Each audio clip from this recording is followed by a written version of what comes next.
For Aussies that might not know who you are, talk us through a bit of your background, how you started off. I mean, I know you've been on YouTube since a young age, like 2013.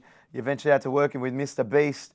Now you're obviously a mega streamer. You're over on Rumble now, trying to start a revolution with Andrew Tate. Love what you're doing. So yeah, tell us a bit about your background for some Aussies that might not know who you are. It's nice to be in this Australian show. If you don't know me, I stream on rumble.com/SNEAKO. I was banned off of Twitch, banned off of YouTube, Twitter, and TikTok. But luckily, Elon Musk reinstated me on Twitter, and Twitter's been blowing up right now. It's the golden age. Advice for everybody. If you want to get into social media right now is the time to start studying Twitter and figure out how you can funnel that traffic into whatever you do.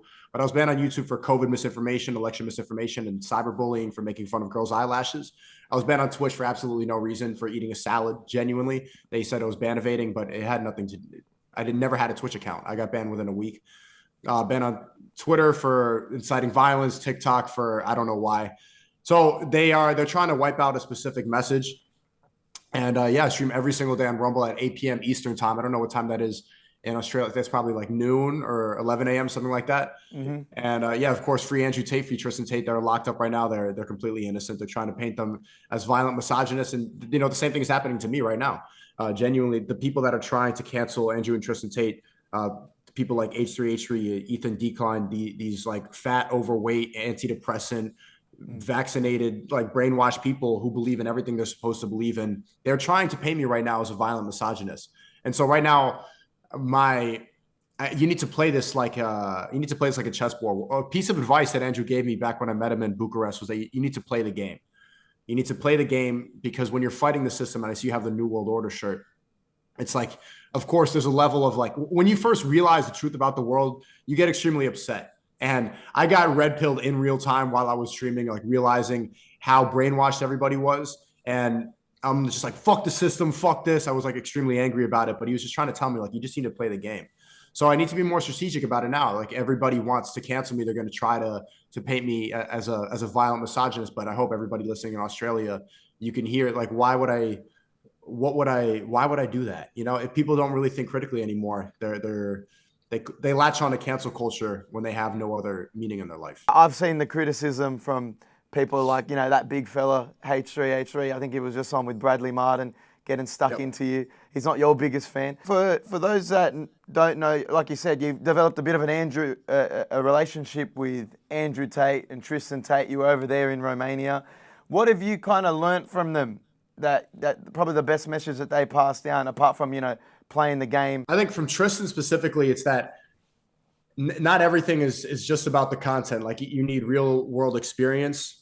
And you need to outsource it. I've always been, I guess, a natural entertainer. I've been doing YouTube for a long time, as you pointed out, before I was banned. And that's always been my dream, to seek truth through funny. And I really got into this because I wanted to be a stand-up comedian.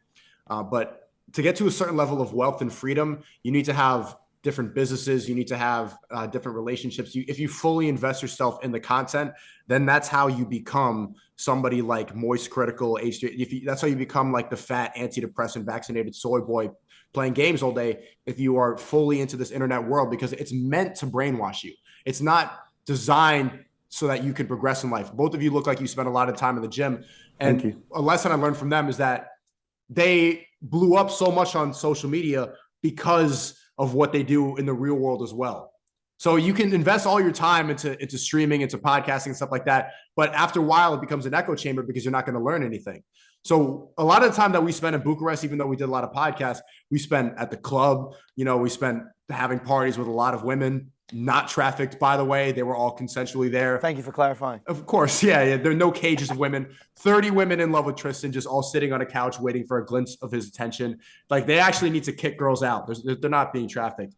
But also we would be in the gym, or we'd be doing fun things like driving cars, going outside, just enjoying life. And that will, for anybody who wants to get into content creation or entertainment, and in this new age where they're trying to make you plugged into literally plug you into the Neuralink system and make you chronically online, the metaverse is coming. The real world is where you actually find happiness. On the Andrew and Tristan situation, what are your thoughts on their arrest right now? Do you think it's an effort from the Matrix to kind of silence these guys that are spreading a message to a lot of young men? Of course it is. There's only a specific type of person that gets arrested, and you can see right now there's a bunch. The liberal news, the fake news are trying to. If you just analyze the chessboard, look at the same. They did the same thing to Trump. They did the same thing to Elon Musk. They did the same thing to Tupac, JFK, Martin Luther King, Malcolm X. They try to use your empathy against you, so that they paint these people who are trying to enlighten you and awaken you, and they try to paint them as a bad person so that you don't listen to anything they're saying. There's no doubt in my mind that they're innocent just from being around them and speaking to them. There's no part of me that believes that they would be violent towards women, everything that they talk about, but people are so quick to fall into outrage culture. We'll see if they find some really hard evidence, which I am doubtful for, then I guess I'm wrong and I'm putting my reputation on the line just by saying this, but I believe in their message, and it needs to stay alive right now in a time where people are really, young men are desperately need guidance right now. What do you think is going to be the play from here? As in, what's the prediction of Andrew Tate and Tristan's predicament right now? Where do you think it's going to end up? I think that they, after the 30 days, they won't find any evidence and they'll be free, and they'll be back making content. I think they're going to have a great comeback and their message will be solidified.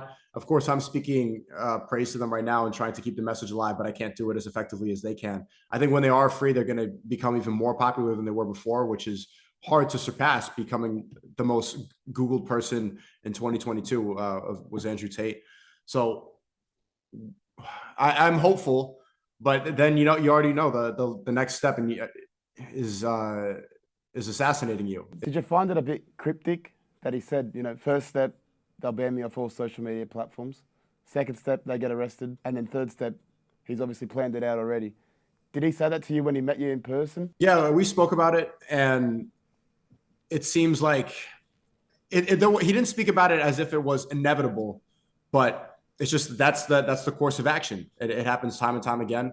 That's basically what happened to Malcolm X, to anybody who speaks against the powers that be. Because even when he was on stream with Aiden, he said, you should have shaved your head back in November because he might not even make it to January 1st. And now we can't see Aiden's bald head. Well,